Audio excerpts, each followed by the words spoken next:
They tell you it's about divinity, about a loving God. But what if everything you were taught was a carefully constructed lie?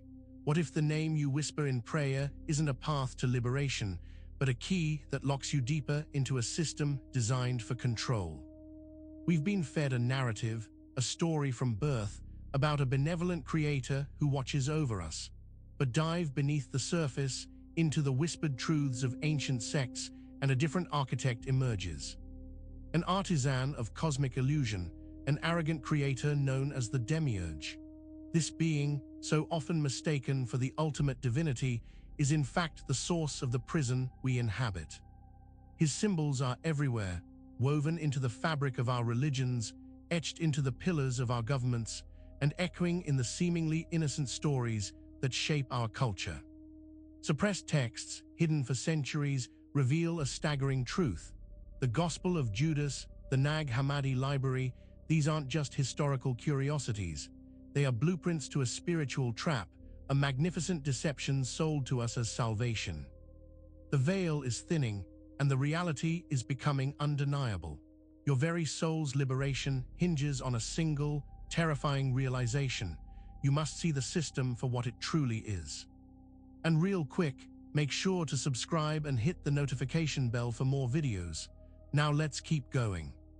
The hum starts low, a subtle distortion in the air, a feeling of unease you can't quite place. It's the echo of a name, or rather, the absence of one. For generations, we've invoked a powerful entity, granting it dominion over our lives, our hopes, our very existence. But what if the name bestowed upon this ultimate power is a misdirection, a deliberate effacement of its true, chilling essence? Think of the hushed reverence, the solemn pronouncements. They speak of a benevolent father, a shepherd guiding his flock. Yet in the shadows of Gnostic lore, this shepherd is revealed as a jailer, an insecure architect playing at divinity. This is not a gentle deity, but a being of immense power and profound arrogance, profoundly threatened by the concept of true freedom. The symbols plastered across our world, from towering governmental structures to the smallest sacred icons, subtly point to this deception. They are whispered reminders of a control system, a cosmic bureaucracy masquerading as divine providence.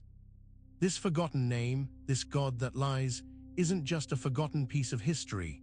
It's the very foundation upon which our perceived reality is built, a foundation more precarious than you can imagine, and its very structure is about to crumble. Understanding this forgotten name is the first step to recognizing the cage. The Gnostics, those ancient seekers of hidden knowledge, saw through the grand illusion. They understood that the God of the Orthodox texts was not the true, transcendent source, but a lesser emanation, a flawed creation. They spoke of a spiritual matrix, a system designed to keep souls tethered to a material plane, preventing ascension to true gnosis or pure knowing. This was not a heresy to them, it was the ultimate truth, but this truth was dangerous. It threatened the very foundations of perceived authority. Imagine whispers in the marketplace, secrets shared in dimly lit chambers, a growing understanding that the celestial kingdom was, in fact, a sophisticated prison. The established powers, those who benefited from the illusion of a singular, all-powerful ruler, could not allow this knowledge to spread. It was a direct challenge to their dominion. This warning, documented in texts that were later systematically purged or twisted to serve the dominant narrative, was not simply dismissed. It was actively suppressed, buried under layers of dogma and condemnation. The names of the Gnostics themselves were smeared, their teachings branded as blasphemy. They understood that the path to true freedom lay not in obedience to this flawed creator, but in awakening to the spark of the divine within, a spark this architect desperately sought to extinguish. Their erased warning is our most vital clue. This creator we've been taught to revere, this supposed source of all that is good and holy, emits a light that is anything but divine. It's a calculated radiance, a carefully calibrated illusion designed to mesmerize and to hold captive. The Gnostics called it the false light, a beacon that lures unsuspecting souls into believing they are ascending when, in reality, they are being drawn deeper into the architect's domain. Picture it not as the warm, all-encompassing glow of true spirit, but as the harsh, artificial glare of a stage spotlight, highlighting only what the puppeteer wants you to see. This light offers promises of salvation, of eternal peace, but it comes at a cost: the surrender of your true self, your inherent divine spark. It is a light that blinds rather than illuminates, a captivating facade that masks a profound emptiness. This is the insidious nature of Demiurge's creation.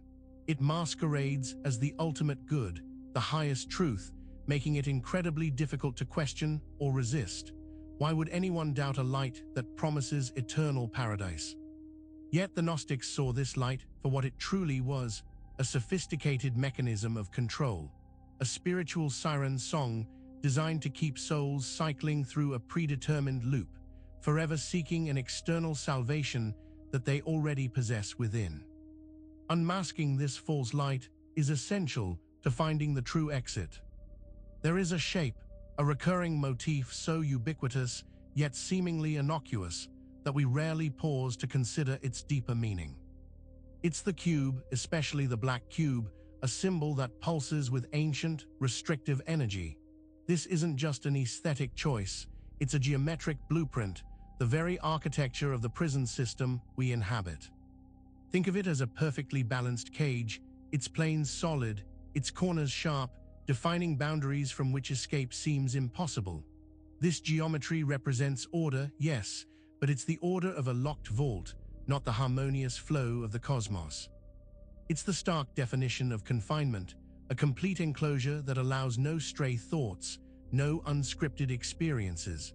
In the architecture of our spiritual and physical realities, this black cube appears everywhere, from sacred sites to modern corporate logos, silently reinforcing its message of containment. Its presence is a constant, subtle reminder of the limitations imposed upon us. It's the visual manifestation of a system that prefers rigidity over freedom, definition over infinite possibility. The Gnostics recognized this shape as the seal of the lower realms, a geometric embodiment of the material world's constraints. To truly understand spiritual entrapment, we must first decode the silent language of this geometric prison. The whispers of Saturn, the ringed planet, carry an ancient resonance, a deep, almost sorrowful hum. For civilizations across the globe, Saturn was once a revered deity, a primal force, often associated with time, karma, and limitations. But then something shifted. The veneration turned to fear, and eventually, this primal god was systematically erased from pantheons, relegated to a dark footnote in forgotten myths. Why this deliberate amnesia? Saturn's influence is profound, representing the principles of discipline, structure, and crucially, the binding forces that govern our experience of reality. Its role was once understood as a stern but necessary teacher. However, in the hands of a different power, this teacher became the warden. The structures it represented, time, law, order, were twisted from tools of cosmic balance into instruments of control, creating a system designed to confine and to measure. The evidence of Saturn's former prominence is everywhere, encoded in the myths and symbols of cultures we deem disconnected. From the Roman god Saturn to the concept of the Sabbath, the influence is undeniable. Its deliberate forgetting is not an accident. It's a crucial step in obscuring the origins of the spiritual trap, creating a void where a profound understanding of cosmic law once resided, a void now hastily filled by a false deity. Behind the facade of the Demiurge, the architect of our reality, stands a host of entities known as the archons. These are not gods in their own right, but rather intermediaries, shadowy functionaries bound to the master architect's will. They are the administrators of the cosmic prison, the tireless enforcers of its laws. Think of them as the unseen gears of a vast, celestial machine, ensuring that every piece moves precisely as intended. Their purpose is singular: to maintain the illusion, to prevent souls from awakening to their true, divine nature and escaping the material plane. They achieve this through manipulation, through weaving webs of distraction, fear, and conformity. They are masters of perception, subtly influencing thought, emotion, and belief systems to keep us bound to the cycles of ignorance and suffering. The archons operate like a prism, taking the pure light of the divine and diffracting it into a spectrum of limited, controlled experiences. They feed on our confusion, our struggles, our misplaced devotion. They are the nameless dread at the edge of your vision, the nagging doubt that undermines your intuition, the persistent feeling that something is fundamentally wrong, yet you can't quite articulate what. Their influence is pervasive, and breaking free requires recognizing their subtle, yet potent, hold. The divine feminine, the primordial essence of creation, nurturing, and pure wisdom, has been systematically attacked, distorted, and cast in a negative light. This isn't a modern phenomenon, it's as ancient as the Demiurge's reign. Sophia, the embodiment of divine wisdom in Gnostic thought, a being of pure light and understanding, was twisted into something monstrous, something to be feared and shunned. This deliberate inversion is a crucial tool of the control system. By demonizing the feminine principle, they strip humanity of its complementary half, its inherent balance. The qualities associated with the feminine wisdom, intuition, empathy, creative flow, unconditional love, are precisely the energies that lead to spiritual awakening and liberation. To suppress these is to cripple the soul's innate ability to return to its source. Imagine a world where intuition is dismissed as hysteria, where emotional intelligence is seen as weakness, where the creative spark is stifled by rigid dogma. This is the world crafted by inversion.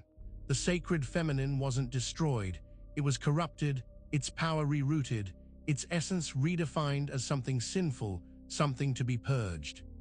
This profound loss leaves a void, a spiritual anemia that makes us susceptible to the Demiurge's false promises. Everywhere, woven into the fabric of our cultures and traditions, are subtle yet potent symbols and practices. These are not mere random occurrences or historical relics. They are, in fact, seals of command, carefully designed rituals imprinted upon our collective consciousness to ensure obedience and conformity.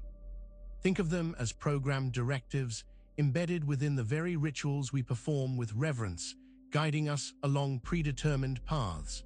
From the geometric shapes that adorn sacred spaces to the patterns of our daily routines, these seals are everywhere.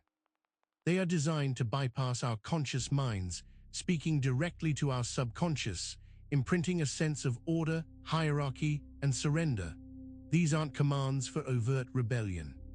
They are gentle nudges, whispers that reinforce the established architecture of the system, ensuring we remain within its designated parameters.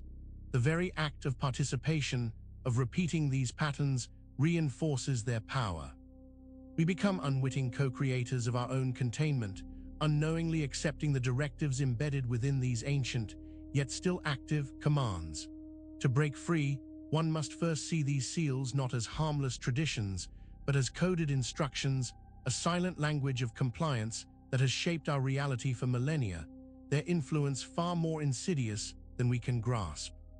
Within the sacred texts we hold dear, there are hidden narratives, documents suppressed because they reveal a truth too potent for established powers to control. The Gospel of Judas is one such text. It doesn't depict Judas as a villain, but rather as a confidant, a disciple privy to Christ's deepest, most radical teachings that challenged the very foundations of the Demiurge's system. This gospel suggests that Christ understood the reality of the spiritual trap from the outset. He knew the architect was a flawed deceiver, not a loving father. Judas, in this account, wasn't betraying Christ to the authorities. He was acting upon Christ's own instruction, facilitating a destined release, a conscious transition away from the material illusion and towards the true divine realm. His betrayal was, in fact, an act of profound spiritual service, a necessary step in fulfilling Christ's mission. This perspective shatters the conventional understanding of redemption. It implies that salvation isn't about appeasing a vengeful deity, but about recognizing and reclaiming our own inherent divinity, a truth that the Demiurge and his archons desperately sought to obscure. The Gospel of Judas offers a glimpse into this suppressed wisdom, a radical reinterpretation of sacrifice and liberation that still echoes with defiant truth. The resonant frequencies that surround us, particularly those used in spiritual and cultural practices, are far more than mere background noise. Certain sonic patterns, like the hypnotic melodies of Gregorian chants, possess the power to influence our mental and emotional states, effectively acting as sonic chains. These aren't accidental harmonies. They are carefully constructed vibrations designed to lull the consciousness into a state of passivity, reinforcing the illusion of the Demiurge's dominion. Gregorian chants, with their specific intervals and repetitive structures, are an ancient example of this sonic manipulation. They create a resonant field that can calm the analytical mind, making us more susceptible to suggestion. The monks who sang them, whether they fully understood the science or not, were engaging in a form of spiritual programming, using sound to harmonize the listener with the energy of the lower material planes, creating a sense of peace that is actually spiritual complacency. This sonic entrapment isn't limited to ancient chants. It permeates modern culture through music, advertising jingles, and even ambient sounds. We are constantly bathing in frequencies that subtly influence our mood, our thoughts, and our desires, guiding us away from critical thinking and towards acceptance of the established narrative. Understanding these sonic chains is crucial to reclaiming our mental sovereignty. Look closely at the structures of power, the seats of authority that govern nations, and you'll find a recurring, unsettling symbol: the throne. It's not just a fancy chair for a leader. This symbolism is deeply ancient, rooted in the hierarchy of the Demiurge's system, a physical manifestation of his claim to ultimate dominion. It represents the illusion of a supreme ruler, a focal point for delegated authority that perpetuates the cycle of control. Whether it's a literal throne in a monarchy or the abstract seat of power in a republic, the underlying message is the same. There is a source of ultimate command, and all authority flows from it. This reinforces the idea of a hierarchical structure, mirroring the archon's enforcement of the Demiurge's will. It positions the earthly ruler as a reflection of a higher, albeit flawed, authority, thus maintaining the illusion of divine right and unquestionable order. Governments are, in essence, earthy manifestations of the cosmic bureaucracy designed to keep souls tethered. The symbolism of the throne, the elaborate ceremonies, the titles of power, they all serve to legitimize a system that is, at its core, designed for control rather than liberation. Recognizing this pervasive symbolism is a critical step in understanding the earthbound architecture of your spiritual prison. The concept of reincarnation, often presented as a path to spiritual growth and learning, can also be a sophisticated trap. What if the cycle of rebirth isn't a chance for genuine evolution, but a carefully managed recycling program for souls, designed to keep them within the Demiurge's system indefinitely? This is the chilling possibility that the Gnostics explored. Imagine a soul departing the physical body, expecting to ascend to higher realms, only to be met by a light that is actually a gateway.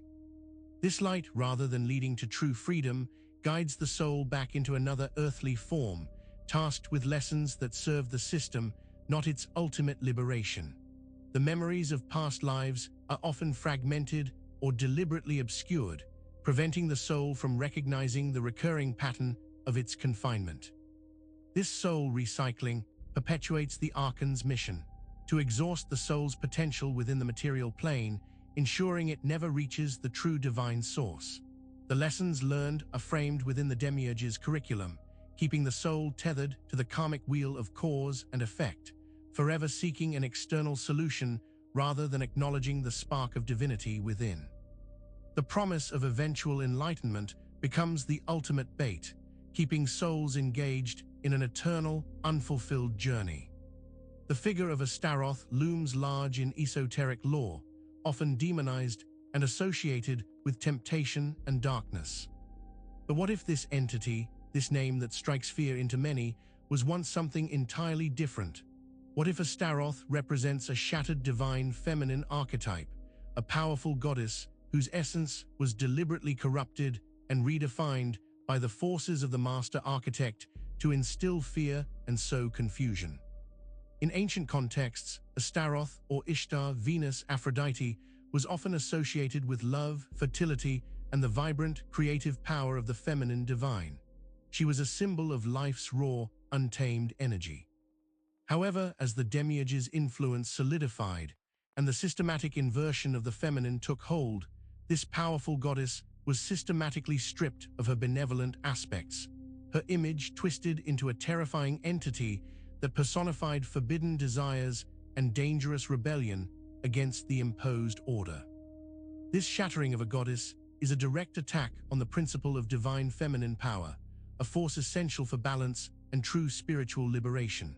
By demonizing Astaroth, they not only demonize the primal feminine, but also link any search for that power to sin and condemnation, ensuring that souls shy away from reclaiming their inherent connection to that vital, life-giving energy.